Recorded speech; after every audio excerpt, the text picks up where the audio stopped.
Arya Stark's life is defined by death, be that the death of her friends on the road, her father who perished before her, or that which she inflicts on those who she deems deserves it. It's something that very much is a running theme of her story. Arya is exposed to the worst that Westeros has to offer.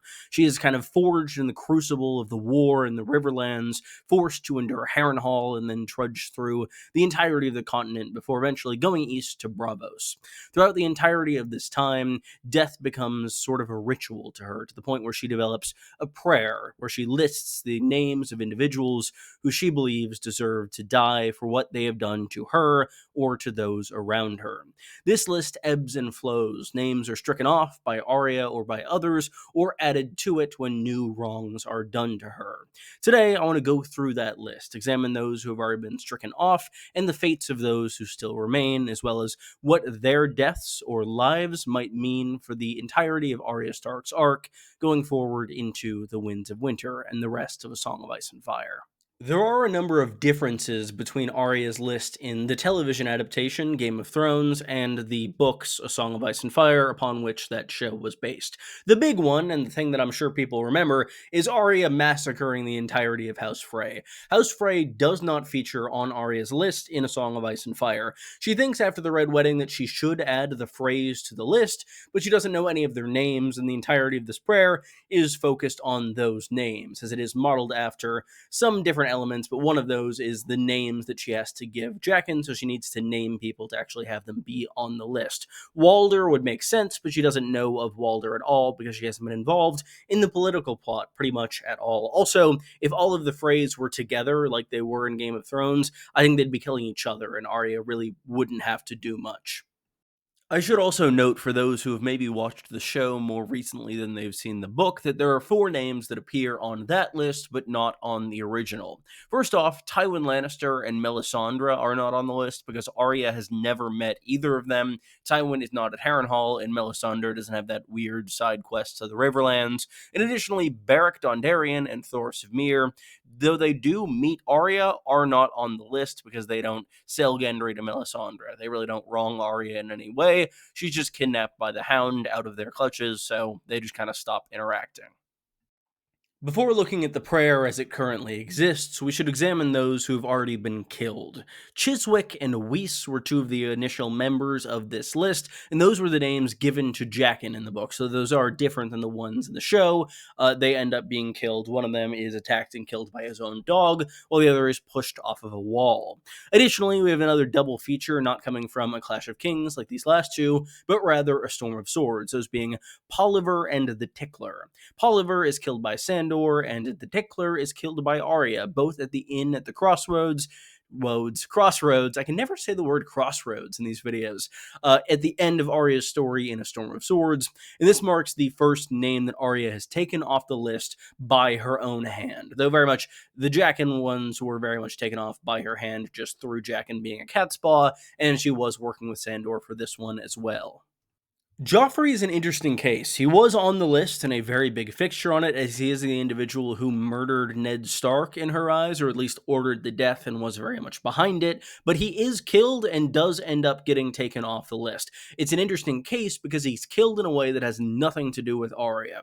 Arya is not involved at all, at least as far as we know. There are many Purple Wedding conspiracy theories, but the main theory that many people, including myself, believe is that Olenna Tyrell and Littlefinger killed Joffrey via poison at his wedding. This is interesting because it shows that names can be taken off the list without Arya necessarily being the one to do the deed herself or be at all involved. Arya was in the Riverlands walking around at this point.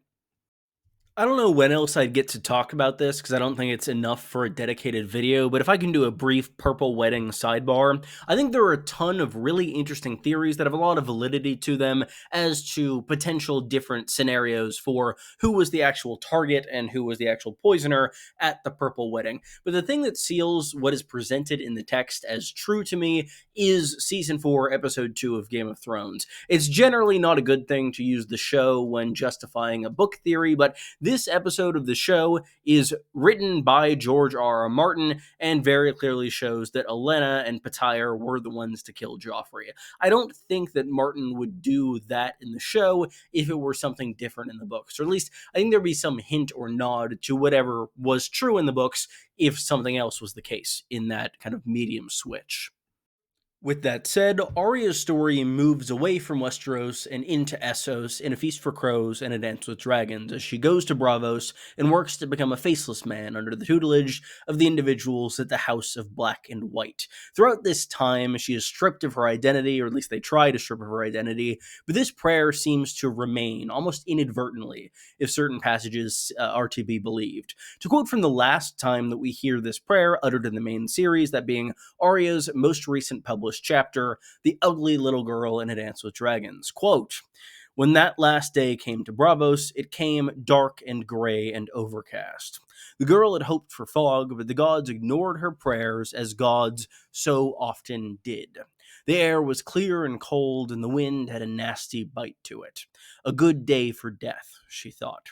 Unbidden, her prayer came to her lips. Sir Gregor, Dunsen, Raff the Sweetling, Sir Ilyn, Sir Mirren, Queen Cersei. She mouthed the names silently. In the House of Black and White, you never knew who might be listening."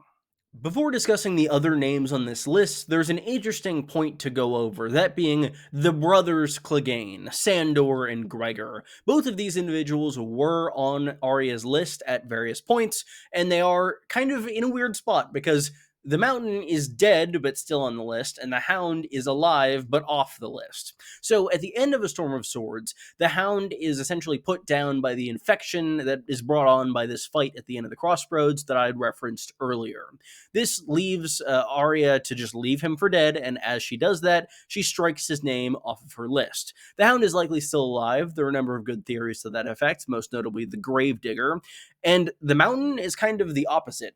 He's killed in a trial by combat against Oberyn Martell by poison, but he's mysteriously brought back as Robert Strong, Cersei's champion, in this upcoming trial by combat. So, in a sense, Gregor isn't dead, so she could still conceivably strike his name off of her list, but that would be an interesting fight that I'd like to see. I do have a question. Do you think Arya will add any names to her list in the Winds of Winter? Let me know in the comments, and while you're down there, be sure to leave a like and subscribe, because I've heard a rumor, many people are saying that you might be added to that list if you're not going to do those things. I'm bad at plugging. There is one more dead man on this list, though he was not dead when this chapter was published. Raff the Sweetling is killed in a sample chapter of The Winds of Winter. I did that video on who dies in The Winds of Winter, and I wish I'd talked about him, because he very visibly does. Arya has one sample chapter, entitled Mercy, where she's taking up residence at this play in Braavos that is being put on for Westerosi emissaries that are coming over to make deals with the Iron Bank, most notably Master of Coin, or I guess Lord Treasurer is the title since Cersei changed it, Harris Swift. Along with him is Raff the Sweetling, one of the individuals who was one of the Mountain's men at Harrenhal, which is a commonality through most of Arya's list, and despite being in a secret identity and working for the House of Black and White very actively in this chapter, Arya decides to take personal vengeance and kill Raff the Sweetling, much in the way she kills Mirren Trant in the television show. This results in Mercy's identity effectively being burned, as Martin has directly said that in interviews about the Mercy chapter, and it will likely lead to some interesting confrontations with the House of Black and White. But with that said, we know that Arya is striking at least one name off her list in the Winds of Winter. And it is worth noting, sample chapters can change, but I think to change this would be kind of a massive shift in Arya's story. I think it's kind of a load-bearing beam for the beginning of the Winds of Winter for her. With Raff dead and Gregor nearly almost dead but not quite, there are 4 names remaining on Arya's list as of the beginning of the Winds of Winter.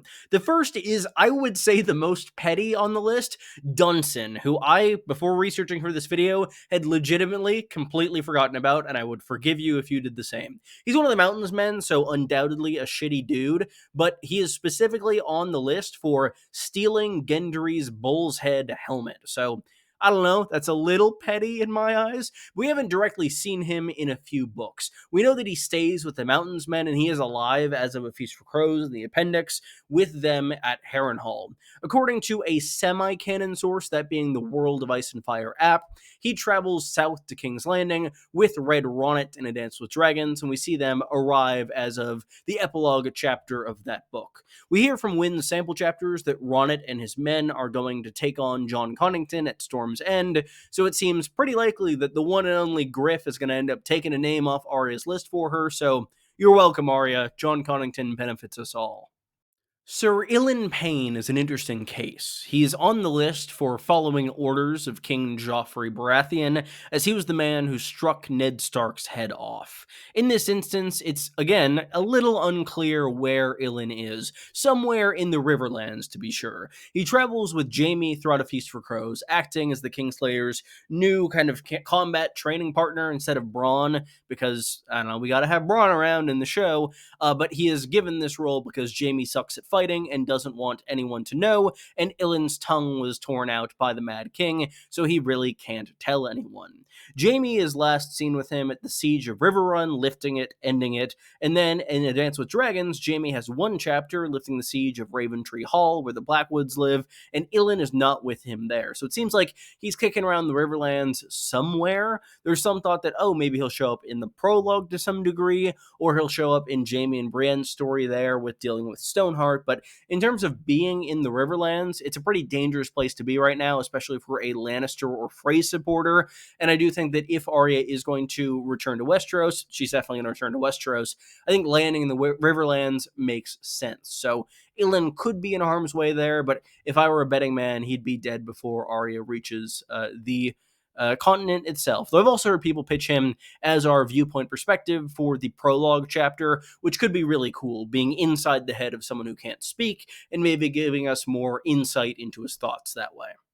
The final two names also fall into a similar camp as Sir Ilan Payne, as I think they are both definitely dead, but it's unclear if they're going to stick around long enough to be killed by Arya. First and foremost, Queen Cersei Lannister. She obviously already has a prophecy about her death, that being that she's going to be killed by the Valonqar, the little brother, which assumedly rules out Arya as not a boy, but she has masqueraded as a boy in the past, and she would assumedly have the ability to change her face. So maybe she is acting like Jaime because she's killed Jaime and taken his face. But overall, I think Cersei's story has very much come into its own a lot more since she has been added to Arya's list way back in the Clash of Kings. So I think Martin maybe is gardened beyond that, and I think Cersei having an ending independent of Arya would very much make sense for this character's arc. Sir Mirren, I don't know if he's going to stick around long enough in terms of Arya making it to Westeros, as he's a terrible fighter, terrible Kingsguard. I think there's a non-zero chance he'll have to fight a trial by combat on behalf of a member of the royal family, and he'll lose and die. There is a very interesting theory by Somewhat Annoyed Llama about it being a trial of 7 for Cersei's trial, which would be really cool, which would implicate Mirren. But regardless of that, I think he's definitely dead, and I think Arya has already killed a character in the way that she killed him in the show, so that's already over and done with. It is my personal hope that Arya kills no more people on her list. Her story so far has been consumed with death and what that means to someone so young. She is pursuing revenge because she thinks that is the only thing that will make her feel better. I think she will eventually learn that there is nothing there. Vengeance only perpetuates this cycle of violence, and it really gains you nothing other than enemies. I think there is one very crucial way she's going to learn that fact. Well, first, I think she's going to be chased out of Bravos by the House of Black and White after killing Raff the Sweetling and abandoning her identity as Mercy. But beyond that, I think once faced with her mother, Lady Catelyn Stark, Lady Stoneheart, this husk of what she once was, consumed exclusively by vengeance against the Lannisters and Freys, Arya will see a potential version of her future where there is an element of just vengeance is everything she is living for. Ideally, in my mind, the last person that Arya would kill outside of just like combat and fighting people in maybe like the Wars to Come against the others or something, not that she's going to kill the Night King, which doesn't exist in the books. I think the last person that Arya will kill, ideally, would be Stoneheart. kind of ending her mother's suffering as she is trapped in this kind of unlife, undeath situation. I think this is why Arya's arc felt like such a flat circle on the show, as in that instance, David and Dan are on record saying that themes are for 8th grade book reports, and they just kind of tried to make Arya look cool. Her killing all the Freys, I think, will likely be mirrored in the books, with the Stoneheart massacring the Freys at maybe a second Red Wedding, but I don't think Arya's story is about being consumed by this. Arya is only 11 or 12 years old in the book at present. I think her story is going to be nearing that precipice, getting close to the edge, but ultimately pulling back and becoming a person, living and beginning to continue her life for those she's lost, rather than pursuing the end of others for the sake of purely vengeance. With that said, I do think that everyone who is on Arya's list will eventually end up dead. All tongues that rise against Arya Stark will fall, and a big theme of the books is these terrible people ultimately getting their comeuppance, as is the case with most of A Feast for Crows, in terms of at least Cersei's arc there. I think that's a very important part of the books. Also, Arya is Paris, Martin's wife's favorite character, so I think she'll be fine in future books. She's probably the safest out of everyone.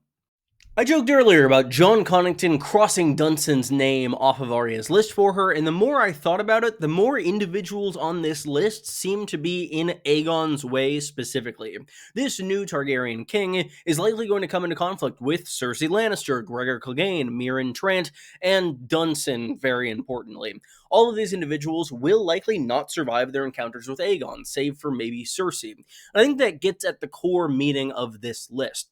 Arya is sort of a reflection of those who are wronged by the War of the Five Kings. She's like the peasantry, though she is of noble birth, as she is walking through the Riverlands and viewing the worst of the devastation being inflicted on its people and the land itself. All of these individuals on her list, in her prayer, are the people who have wronged the realm in the War of the Five Kings, and Aegon has come from across the Narrow Sea to, as Varys says, bind the wounds of bleeding Westeros. This list reflects the bad actors from that conflict who have harmed not only Arya, but the peasantry. And by Aegon wiping them out, I think he'll very much get in good with the common folks, as many people seem to think he will in The Winds of Winter and A Dream of Spring. Thank you so much for watching. I thought this was a fun analysis. I hope you did too. If you'd enjoyed, be sure to leave a like, subscribe, comment, let me know what you think of the list and Arya's arc in general and where it might be going, or future topics you'd like to see me cover. I'll have many more videos out for you in the near future on House of the Dragon, Dunk and Egg, A Song of Ice and Fire, Game of Thrones, what have you, and I look forward to sharing all of those with you. Thank you again for watching, and I will see you in the near future. Goodbye, everyone.